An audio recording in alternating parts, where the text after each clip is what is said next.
दोस्तों, मेरा नाम राम है और मैं उत्तर प्रदेश का रहने वाला हूँ। दरअसल बात उन दिनों की है जब हम सब अपने पुश्तैनी गांव से दूर एक नई जगह रहने चले आए थे।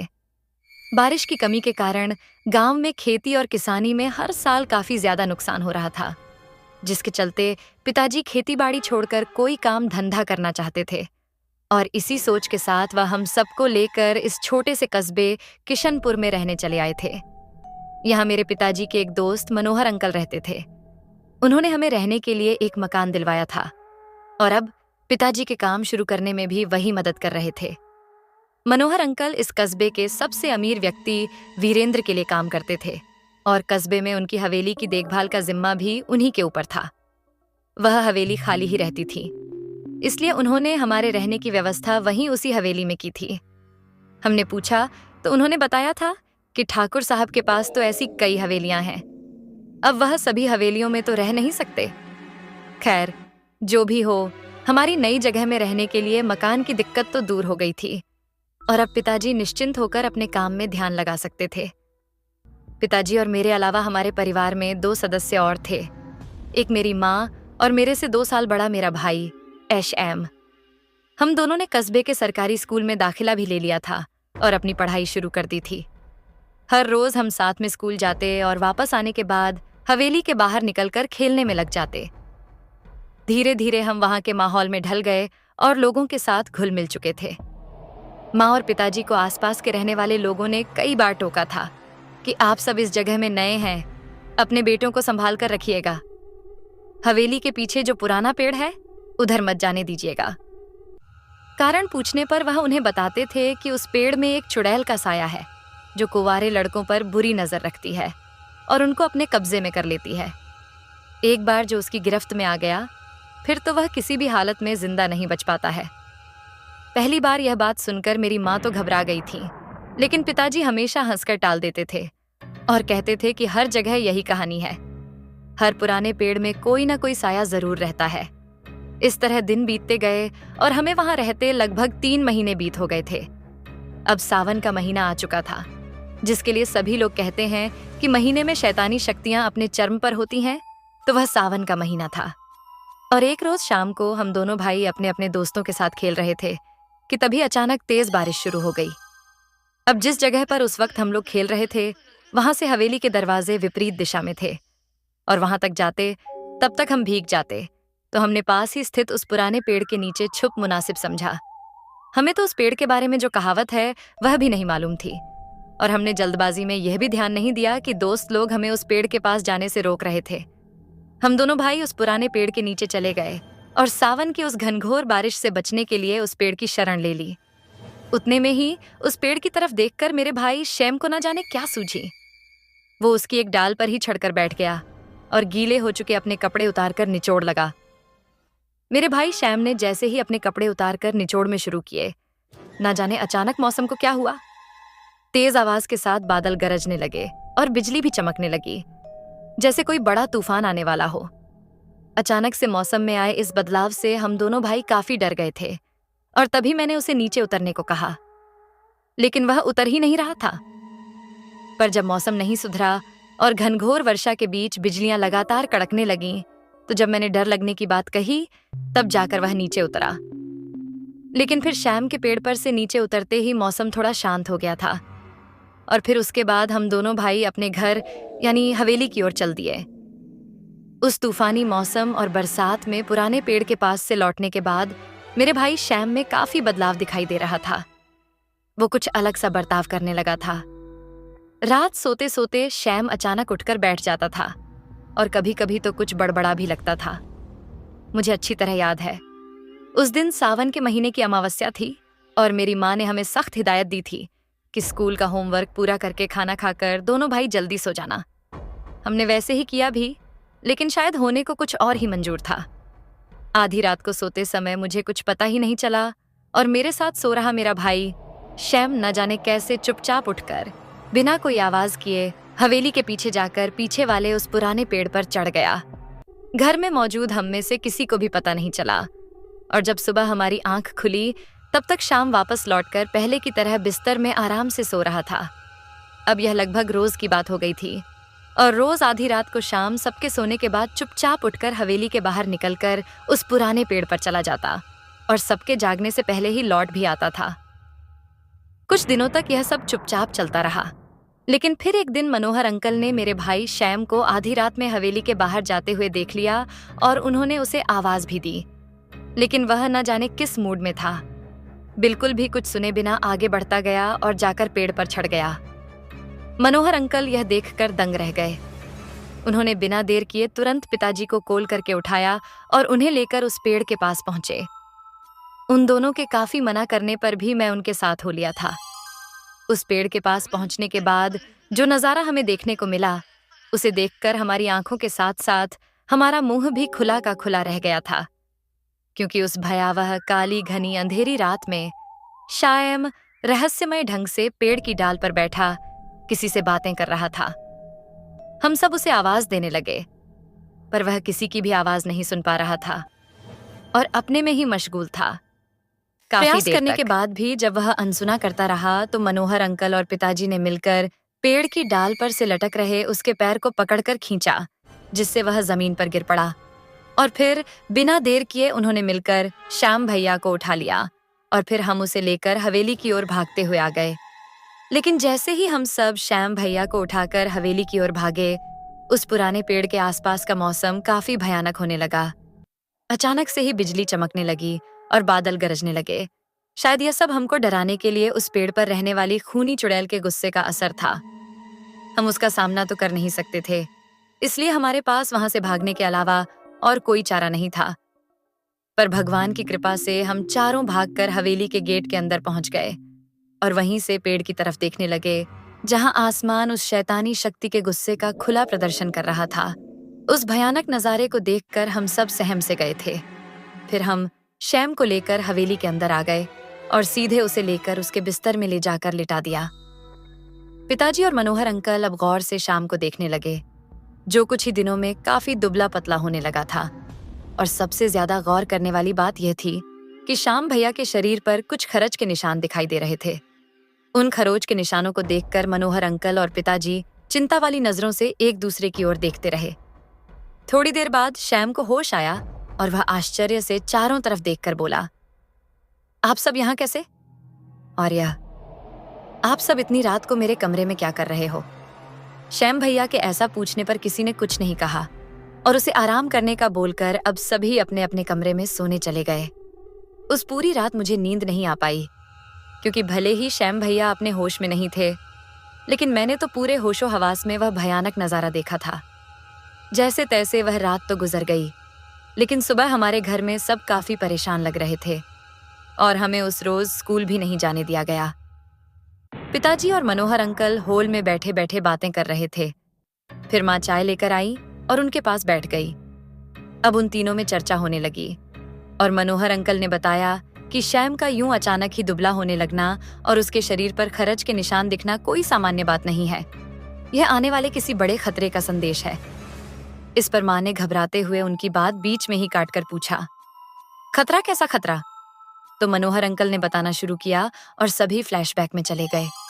उन्होंने बताया कि बहुत समय पहले की बात है, जब यह हवेली नई नई बनी थी। उस वक्त यहाँ वीरेंद्र के दादाजी ठाकुर प्रताप रहा करते थे। उस समय के चलन के अनुसार बड़े ठाकुर ने अपनी पत्नी के निधन के बाद दूसरी शादी की, लेकिन वह भी अपने से काफी छोटी। एक खूबसूरत जवान लड़की श्यामा से अब सामान्य सी बात है कि एक 70 साल का बुढ़ा किसी 22 साल की जवान लड़की को भला कैसे खुश रख सकता था। श्यामा अपने पति यानी बड़े ठाकुर से असंतुष्ट होकर अपनी जिंदगी और अपने गरीब माँ बाप को कोसती रहती थी, जिन्होंने कुछ पैसों के लिए उस खूबसूरत जवान लड़की के अरमानों का गला घटते हुए उसे 70 साल के ठाकुर प्रताप के साथ बांध दिया था। इस बात से वह काफी नाराज रहती थी। ठाकुर साहब उसे खुश रखने के लिए उस पर धन दौलत खूब लुटाते थे, लेकिन किसी भी जवान लड़की के कुछ अरमान होते हैं और वह अरमान श्यामा में कूट कूट कर भरे हुए थे। बड़े ठाकुर प्रताप जी से दी करने के बाद भी जब श्यामा के इन अरमानों की पूर्ति नहीं हुई, तो उसके इन अरमानों ने अब उसके अंदर हवस की ऐसी भूख का रूप ले लिया, जिसे पूरा करने के लिए वह लोक लज्जा और सारे नियमों, नैतिकताओं को ताक पर रखकर अपनी इच्छा पूरी करने लगी। वह ठाकुर साहब के नाते रिश्तेदारों के संग संबंध बनाकर अपनी इच्छा पूर्ति करने लगी। और तो और अपनी हवस की भूख मिटाने के लिए उसने हवेली के नौकरों तक को नहीं छोड़ा। हवेली की नौकर चार अपनी खूबसूरत और जवान मालकिन के हुस्न और जलवों का खूब मजा उठाने लगे थे। यहाँ तक कि श्यामा ने अपनी हवस की पूर्ति करने के लिए ठाकुर साहब के खजाने के दरवाजे तक खोल रखे थे। अपनी इच्छा पूर्ति के लिए वह ठाकुर साहब के धन दौलत को दोनों हाथों से लुटाने लगी थी। वह जब चाहे, जिससे चाहे अपनी काम पिपासा शांत करने लगी थी। धीरे धीरे यह बात फैलने लगी और कहते हैं, ना अच्छाई ले छुप जाए, लेकिन बुरे काम छिपाए भी नहीं छुपते हैं। फिर आगे चलकर वही हुआ जिसका डर था, और श्यामा की हवस पूर्ति की बातें इधर उधर से होते हुए बड़े ठाकुर प्रताप के कानों तक भी पहुंच गई। बड़े ठाकुर साहब ने श्यामा की इन हरकतों को अपनी शान के खिलाफ समझा और मान मर्यादा की रक्षा करने के लिए उन्होंने श्यामा को ही रास्ते से हटाने की ठान ली।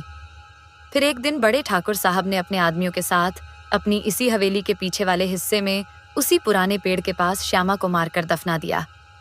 लेकिन श्यामा की कहानी पर नहीं रुकी। यहाँ से उसकी कहानी ने एक खौफनाक मोड़ ले लिया। जब श्यामा की प्यासी आत्मा खतरनाक चुड़ैल का रूप लेकर ठाकुर साहब से बदला लेने वापस आ गई। श्यामा की आत्मा जब से वापस आई थी, ठाकुर साहब का जीना हराम हो गया था, और श्यामा जो अब खतरनाक चुड़ैल बन चुकी थी, उसने बड़े ठाकुर प्रताप और उनके परिवार को तरह तरह से परेशान करना शुरू कर दिया था। वो खूनी चुड़ैल कभी हवेली में रहने वाले इंसानों को परेशान करती, तो कभी वहां के जानवरों पर हमला करती, और तो और उसने ठाकुर साहब के खेतों में खड़ी फसल तक को नहीं छोड़ा और उसे भी तबाह कर दिया था। इंसान से अब चुड़ैल बन चुकी श्यामा की शैतानी आत्मा को कई तरह की शैतानी शक्तियां हासिल थीं, जिनकी बदौलत उसने हवेली और उसके आसपास के क्षेत्र में हाहाकार मचा कर रखा हुआ था। उसने एक एक करके अपनी हत्या में शामिल रहे ठाकुर साहब के सभी आदमियों को खत्म कर दिया था। हद तो तब हो गई जब उसने अपनी खूनी प्यास बुझाने के लिए निर्दोष मासूम लोगों की हत्या करना शुरू कर दिया। मरकर भी श्यामा के अंदर की हवस की आग शांत नहीं हुई थी। वह अपनी हवस की अग्नि शांत करने के लिए मायावी रूप धारण करके वहां के युवा इंसानों के पास जाने लगी। श्यामा की वह शैतानी आत्मा अपनी इच्छा पूर्ति के लिए सुंदर स्त्री का मायावी रूप धरकर जवान लड़कों के पास जाती थी, और अपनी हवस की आग बुझाने के बाद वह उन निर्दोष लोगों को मारकर उनका खून पी लेती थी। तब दिनों दिन बढ़ती उसकी शैतानी शक्ति से घबराकर बड़े ठाकुर ने पहले तो अपने पूरे परिवार को समझा बुझाकर उन्हें इस खतरे से सुरक्षित रखने के उद्देश्य से अपनी शहर वाली हवेली में शिफ्ट करवा दिया, और खुद वहां उस चुड़ैल के खात्मे का इंतजाम करने के लिए रुक गए। बड़े ठाकुर प्रताप ने श्यामा की शैतानी आत्मा को काबू करने के लिए बहुत लोगों से संपर्क किया और खूब पैसे भी खर्च किए, और अंत में आखिरकार उन्हें एक शक्तिशाली सिद्ध पुरुष का सहारा मिला, जिन्होंने अपनी दिव्य शक्ति से श्यामा की शैतानी ताकतों को खत्म करने का जिम्मा उठाया और बड़े ठाकुर साहब की मदद करने को चले आए। उन सिद्ध पुरुष ने ठाकुर साहब को अब से कुछ दिन बाद पूर्णिमा के दिन धार्मिक अनुष्ठान करने की बात कही और उन्हें जरूरी सारी सामग्री लेकर अनुष्ठान की तैयारियां शुरू करने को कहा। ठाकुर साहब को तो जैसे डूबते को तिनके का सहारा मिल गया था। उन्होंने धार्मिक अनुष्ठान की तैयारियां बड़े ही ध्यानपूर्वक की। धीरे धीरे वो दिन भी आ गया था जब हवेली में शैतानी आत्मा को काबू करने वाला वो धार्मिक अनुष्ठान किया जाना था, और निर्धारित समय से पहले ही वह सिद्ध पुरुष हवेली पर पहुंच चुके थे। पूजा करने को आतुर बड़े ठाकुर साहब अनुष्ठान स्थल पर बैठे हुए थे और सिद्ध पुरुष उनके सामने बैठे थे। बड़े ठाकुर साहब ने अब उनसे कहा कि बाबा देर ना कीजिए और शीघ्र ही उस बुरी शक्ति से हमें छुटकारा दिलवाइन। उसने हमारा जीना हराम कर रखा है। ठाकुर साहब के इतना बोलते ही वह सिद्ध पुरुष रहस्यमय ढंग से हंसने लगे और वहां काफी तेज हवाएं चलने लगीं। देखते ही देखते वह शैतानी आत्मा अपने असली रूप में आ गई। चुड़ैल को हवेली में आया देखकर उपस्थित सभी लोग जान बचाकर यहाँ वहां भागने लगे, और वहां अपनी जान बचाने के लिए भगदड़ सी मच गई थी। वह सब उस खूनी चुड़ैल श्यामा का ही मायाजाल था। धार्मिक अनुष्ठान की बात पता चलते ही उसने ठाकुर साहब को खत्म करने के लिए उस सिद्ध पुरुष का रूप धारण करके उससे पहले ही खुद हवेली पहुंच गई थी। बड़े ठाकुर उसको पहचान नहीं पाए और उसके जाल में फंस गए थे। अब वह असहाय से इधर उधर देख रहे थे कि तभी उन्हें दूर से ही वह सिद्ध पुरुष आते हुए दिखाई दिए और उनकी जान में जान आई। अब ठाकुर साहब अपने स्थान पर खड़े हो गए और अपने आदमियों से कहा कि बाबा जी आ गए हैं। अब इस चुड़ैल से बराने की जरूरत नहीं, सब यहाँ आ जाओ। बड़े ठाकुर की बात सुनकर और सिद्ध पुरुष को आता हुआ देखकर वहां उपस्थित लोगों की खोई हुई हिम्मत वापस लौट आई। अब सब वहां आकर खड़े हो गए और साधु बाबा भी वहां पहुंच गए। वहां का नजारा देखकर उन्होंने सारा माजरा समझ लिया था। उन सिद्ध पुरुष ने तत्काल अपने कमंडल में से जल निकालकर अभिमंत्रित करके दूर से ही उस चुड़ैल की ओर फेंका। उनके ऐसा करते ही वह शैतानी आत्मा दर्द से छिघड़ते हुए तुरंत वहां से गायब हो गई। यह सब देखकर वहां उपस्थित सब लोग खुश होकर उन साधु महात्मा की जय जयकार करने लगे और सबने बड़े ही श्रद्धा भाव से उनकी अगवानी की। सिद्ध पुरुष के आने से लोगों में व्याप्त सारा डर और भय निकल गया था और सभी अब उनके धार्मिक अनुष्ठान में शामिल होने के लिए उनके आसपास यथास्थान बैठ गए थे। महात्मा ने अपना अनुष्ठान आरंभ किया और उनके कहे अनुसार बड़े ठाकुर साहब अपनी पुश्तैनी तलवार लेकर शान से वहां पर बैठ गए। साधु महात्मा ने बनाए हुए आसन में देवी देवताओं की काफी देर तक पूजा की और फिर ठाकुर साहब से उनकी पुश्तैनी तलवार लेकर उसकी भी पूजा करने लगे। सब लोग बड़े ही कौतूहल से उनको यह सब करते हुए देख रहे थे और फिर महात्मा जी ने आसन में से रोली उठाई और ठाकुर साहब की पुश्तैनी तलवार लेकर उस पर लगाने लगे। ठाकुर साहब की पुश्तैनी तलवार को अभिमंत्रित रोली से अभिमंत्रित करके उन सिद्ध महात्मा ने ठाकुर साहब के हाथों में सौंपते हुए कहा कि अब तुम्हें उस शैतानी आत्मा से घबराने की कोई आवश्यकता नहीं है। जब भी तुम्हारा उससे सामना होगा तो तुम बस इस तलवार से उसके हृदय पर वार कर देना। उसके साथ ही उसका इस लोक से परलोक से धरने की व्यवस्था हो जाएगी। परंतु ध्यान रहे, वह शैतानी ताकत काफी शक्तिशाली है और सभी प्रकार की मायाओं में निपुण है। उससे टक्कर लेते समय जरा सावधान रहना, नहीं तो वह कुछ भी कर सकती है। हमारी शुभकामनाएं आप सबके साथ हैं। इस प्रकार ठाकुर साहब की हवेली में वह धार्मिक अनुष्ठान संपन्न रखे और उनको कार्य में सफलता का आशीर्वाद देकर वो सिद्ध महात्मा अपने स्थान को चले गए। साधु महात्मा ने जो दिव्य अनुष्ठान किया था, उनसे ठाकुर साहब को उस शैतानी आत्मा से लड़ने का हथियार भी मिल चुका था और उसके खात्मे का तरीका भी पता चल गया था। इसलिए अब ठाकुर साहब पहले की तरह ही निडर होकर उस हवेली में रहने लगे और इंतजार करने लगे उस दिन का जब उन्हें उस शैतानी शक्ति से दो दो हाथ करने को मिले और वह उस पर चमत्कारी अभिमत तलवार का वार करके उसे खत्म कर सकें। वह मौका भी जल्दी ही आने वाला था, क्योंकि उस खूनी चुड़ैल श्यामा की शैतानी आत्मा अपने हवसपन में काबू कर ही नहीं सकती थी और फिर उसे ठाकुर साहब से अपना बदला भी तो लेना था। एक रात वह चुड़ैल एक खूबसूरत कमसिन लड़की का रूप बनाकर हवेली के खास वफादार नौकर रामलाल के घर पर दस्तक देती है। शराब के नशे में चूर रामलाल दरवाजा खोलता है। रामलाल, जो अपने घर पर इस वक्त अकेला था और नशे में भी था, अपने घर के दरवाजे पर इतनी रात को एक खूबसूरत जवान लड़की को देखकर बहक जाता है और उसे चुड़ैल श्यामा का खतरा भी याद नहीं रहा। रामलाल उस खूबसूरत लड़की बनी चुड़ैल श्यामा को अपने घर में अंदर बुला लेता है और उसके बाद उन दोनों में काफी देर तक बातचीत होती रही। रामलाल खुद की डींगे मारने के चक्कर में उस खूबसूरत लड़की यानी श्यामा के सामने अपने और हवेली के कई राज खोलने लगता है। यही जानने तो श्यामा उसके पास आई थी। वो बातों बातों में रामलाल से सिद्ध महात्मा के दिव्य अनुष्ठान और उस अभिमंत्रित लवार के बारे में सारी बातें उगलवाने हैं। उसके बाद दोनों के बीच काफी देर तक अपनी हवस की आग बुझाने का खेल लता है। जब उनकी आग बुझ गई और रामलाल थक कर श्यामा से अलग हुआ ही था कि तभी वह अपने असली चुड़ैल वाले रूप में आ गई और यह देखकर रामलाल का सारा नशा उतर गया। उसकी आंखें फटी की फटी रह गईं। उसने देखा श्यामा के रूप में साक्षात मौत उसके सामने खड़ी थी। उसके बिखरे हुए बाल, लाल सुर्ख आंखें और मुंह से बाहर निकले हुए दांत, साथ ही उसकी जीभ भी लपलपा रही थी, मानो वह उसका रक्तपान करने को लालायित हो। रामलाल उसका यह विकराल रूप देखकर समझ गया था कि अब उसका मरना निश्चित है। फिर भी उसने खुद को बचाने के लिए भागना चाहा, मगर मौत से भला कौन भाग सकता है। वो एक कदम भी भाग नहीं सका और श्यामा ने रामलाल को उठाकर जमीन पर पटक दिया और स्वयं उसके छाती पर सवार हो गई। अगले ही पल उसने रामलाल की छाती चीरकर उसका दिल निकाल लिया और उसका रक्त पान करने लगी। देखते ही देखते एक पल में रामलाल के गले से लंबी सी चीख निकली और उसके साथ ही वह तड़प तड़प कर मर गया। चुड़ैल श्यामा के हाथ अब बड़े ठाकुर साहब के पास स्थित पुश्तैनी तलवार का रहस्य लग गया था और अब उसे पता चल गया था कि उसे बस उस अभिमंत्रित तलवार से बचकर रहना होगा। रामलाल को मारने के बाद अब चुड़ैल श्यामा अब उस तलवार से बचकर ठाकुर साहब पर हमला करने का उपाय सोचने लगी, और यह काम भी उसने काफी जल्दी कर लिया। ठाकुर साहब के घरेलू नौकर हरिया को उसने सब्जी लेकर आते हुए देखा तो उसने उसके सामने प्रकट होकर उसे अपने वश में कर लिया, और अब जब हरिया उसके वश में आ गया तो वह उससे मनचाहा काम करा सकती थी। श्यामा ने हरिया को आदेश दिया कि आज आधी रात जब वह ठाकुर साहब पर हमला करेगी तो वह उनकी पुश्तैनी तलवार को छुपा देगा, ठाकुर साहब के हाथों में तलवार नहीं आ देगा। अब बड़े ठाकुर साहब को जान से मारकर अपना बदला लेने की पूरी योजना बनाकर अपनी योजना अनुसार ठाकुर साहब के खून की प्यासी उस खतरनाक चुड़ैल ने आधी रात के वक्त हवेली पर धावा बोला। उस वक्त हवेली में ज्यादातर लोग सो रहे थे। सिर्फ हरिया, जो चुड़ैल के वश में था, वह आंखें खोले बैठा था।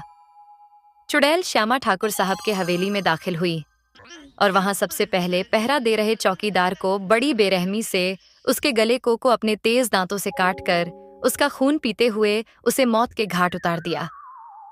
चौकीदार की जोरदार चीख पूरी हवेली में गूंज गई और उसी के साथ वहां का सन्नाटा खत्म हो चुका था। सबकी नींद खुल गई और वहां चुड़ैल श्यामा अब मौत का तांडव खेलने लगी। जो भी उसके सामने आता वह अपनी जान से हाथ धो रहा था। बड़े ठाकुर साहब परेशान थे क्योंकि उन्हें उनकी पुश्तैनी तलवार नहीं मिल रही थी, और मिलेगी भी कैसे। चुड़ैल के वश में हरिया ने वो तलवार ठाकुर साहब के सोते ही उनके पास से चुराकर छुपा दी थी। बड़े ठाकुर प्रताप से अपने आदमियों की एक के बाद एक मौत देखी नहीं गई, और गुस्से में वह ऐसे ही उस खूनी चुड़ैल से लड़ने जा पहुंचे। बड़े ठाकुर बहुत ही हिम्मत वाले बहादुर इंसान थे, लेकिन एक शैतानी आत्मा की शैतानी ताकत के आगे ठाकुर साहब की इंसानी ताकत और हौसला भला कब तक टिक सकता था। कुछ देर तक उस शैतानी आत्मा से टक्कर लेने के बाद ठाकुर प्रताप भी समझ चुके थे कि बिना उस अभिमंत्रित तलवार के इस चुड़ैल से लड़ पाना असंभव है, लेकिन फिर भी वह एक सच्चे राजपूत होने का फर्ज निभा रहे थे और उन्हें लड़ाई में पीठ दिखाकर भागना कतई मंजूर नहीं था। अपनी इसी आन बाण और शान के साथ वह अब तक जीते आए थे, पर आज शायद उनका अंतिम दिन भी था। थोड़ी देर बाद उस चुड़ैल ने अपने खूनी पंजे ठाकुर साहब की छाती में गड़ा दिए और उनकी छाती फाड़कर उन्हें भी मौत के घाट उतार दिया। हवेली ने उस रात मौत का वो मंजर देखा था कि वहां की दीवारें भी खून से लाल हो गई थीं, और उसके बारे में जानकर पूरा इलाका उस चुड़ैल के नाम से कांपने लगा था। मनोहर अंकल उस चुड़ैल की कहानी सुनाते हुए कितने डरे हुए थे, ये उनकी आंखों में दिख रही दहशत से साफ झलक रहा था। मनोहर अंकल से हवेली और उस शैतानी आत्मा की खौफनाक कहानी सुनकर माँ और पिताजी दोनों काफी घबराए हुए थे। उन्हें अब सच में अपने बेटे शैम की काफी चिंता हो रही थी। शैम जो उस दिन उस पेड़ के पास जाने के बाद से बड़ी अजीब हरकतें कर रहा था, और शायद उस पर चुड़ैल की बुरी नजर पड़ भी चुकी थी। पिताजी ने मनोहर अंकल से पूछा, इतना सब हो गया है यहाँ, तब तो हवेली के मालिक लोग यहाँ नहीं आते होंगे। मनोहर अंकल बोले, आना तो दूर, वह यहाँ का नाम भी सुनना पसंद नहीं करते। जिस हवेली ने उनसे उनके परिवार के मुखिया बड़े ठाकुर प्रताप जी को छीन लिया, वह उधर आना बिल्कुल नहीं चाहते, और शायद इसी में उनकी भलाई है। तो क्या वह चुड़ैल श्यामा ठाकुर साहब को मारकर भी शांत नहीं हुई है? इस पर मनोहर अंकल ने माँ की ओर देखकर थोड़ी दबी सी आवाज में पिताजी से कहा कि बदला तो उसने ले लिया अपना, लेकिन उसकी हवस मिटाने की भूख खत्म नहीं हुई, और वह हवेली के पीछे उस पुराने पेड़ में ही रहने लगी। जो कोई भी मर्द उस पेड़ के आसपास जाता, वह उसको अपने काबू में करके पहले तो उससे अपनी हवस की भूख मिटाती है और फिर उसके बाद उसे जान से मार डालती है। इसलिए इस इलाका कोई भी पुरुष उस पेड़ के आसपास भी नहीं दिखता, और अगर कोई गलती से चला गया तो उसकी खैर नहीं। मनोहर अंकल के मुंह से यह शब्द सुनकर माँ और पिताजी दोनों उनको देखते ही रह गए और उनसे बोले, तो क्या अब हमारा शैम भी उसका शिकार? मनोहर अंकल बोले, आप भगवान से प्रार्थना कीजिए, बस वही बचा सकते हैं उसे। मनोहर अंकल के मुंह से इतना सब सुनने के बाद माँ और पिताजी काफी डरे हुए थे कि ना जाने अब शैम भैया का क्या होगा। वो सब मिलकर भगवान की शरण में जाकर पूजा प्रार्थना करते हुए शैम भैया की रक्षा करने की मिन्नतें करने लगे। तभी शायद भगवान ने उनकी सुन ली, और भगवान की मूर्ति के हाथ में शस्त्र देखकर पिताजी के मन में आया, क्यों ना हम बड़े ठाकुर साहब की उस पुश्तैनी तलवार को ढूंढे। पिताजी के मुंह से यह बात सुनते ही मनोहर अंकल बोले, बरसों पहले जो चीज खो गई थी उसे अब कैसे ढूंढ सकते हैं? पिताजी बोले, खोई नहीं छुपाई गई थी, और वो भी इसी हवेली में। तो अगर हम जी जान लगाकर उसे खोजे और किस्मत का साथ रहा तो शायद वह तलवार हमें मिल ही जाएगी। इसके सिवाय हम और कर भी क्या सकते हैं? अब ऐसी बातें सुनकर सभी के मन में आशा की एक किरण जागी और सब के सब मिलकर भगवान से प्रार्थना करके उस तलवार को खोजने के काम में लग गए। अब शाम को छोड़कर बाकी का हमारा पूरा परिवार और मनोहर अंकल का पूरा परिवार सब मिलकर ठाकुर साहब की पुश्तैनी तलवार की खोज में हवेली का एक एक कोना छान मार रहे थे। काफी ढूंढने पर भी जब हमें वह तलवार नहीं मिली तो हम सब हिम्मत हारकर होल में बैठे थे। और तभी मनोहर अंकल के मुंह से हताशा में निकला, कहाँ छुपा दिया होगा? उस कमबख्त रसोई हरिया ने रसोइया शब्द सुनकर मेरे दिमाग में आया और मैं बोला, माँ, वह हरिया रसोइया था तो कहीं उसने किचन में तो नहीं छुपाया होगा? मेरी बात सुनकर अब सबके सब जाकर उस समय के किचन, जो अब कबाड़ हो चुका था और स्टोर रूम के काम आता था, वहां जाकर खोजना शुरू किया। थोड़ी देर बाद ही हमारे हाथ वो ठाकुर साहब की पुश्तैनी तलवार लग गई थी। हम सब काफी खुश थे, जैसे हमको मानो दोबारा जीवन मिला हो। अब हम उस चुड़ैल की मुक्ति के लिए योजना बनाने लगे। हम सब जानते थे हवस की भूखी श्यामा कि वह प्यासी आत्मा शैम को अपना शिकार बनाने जरूर आएगी। इसीलिए उसका मुकाबला करने के लिए हम सब पहले से ही तैयार थे। अब रात हुई और अंधेरा गहराया।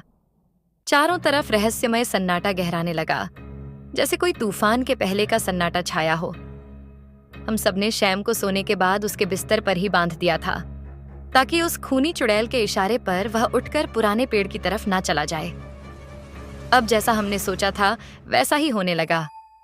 आधी रात को अचानक शैम की आंखें खुलीं और वह उठने की कोशिश करने लगा, लेकिन हमने उसे रस्सियों से जकड़ रखा था, जिसके कारण वह टस से मस नहीं हो पा रहा था। लेकिन उसके मुंह से कोई आवाज नहीं निकल रही थी, यानी कि वह अपने होश में नहीं होकर चुड़ैल के वश में था। काफी देर बाद भी जब चुड़ैल का शिकार शैम उस पेड़ पर नहीं गया तो वह खूनी चुड़ैल स्वयं ही उसका शिकार करने हवेली में दाखिल हुई। हम सभी छुपकर वह खौफनाक नजारा देख रहे थे।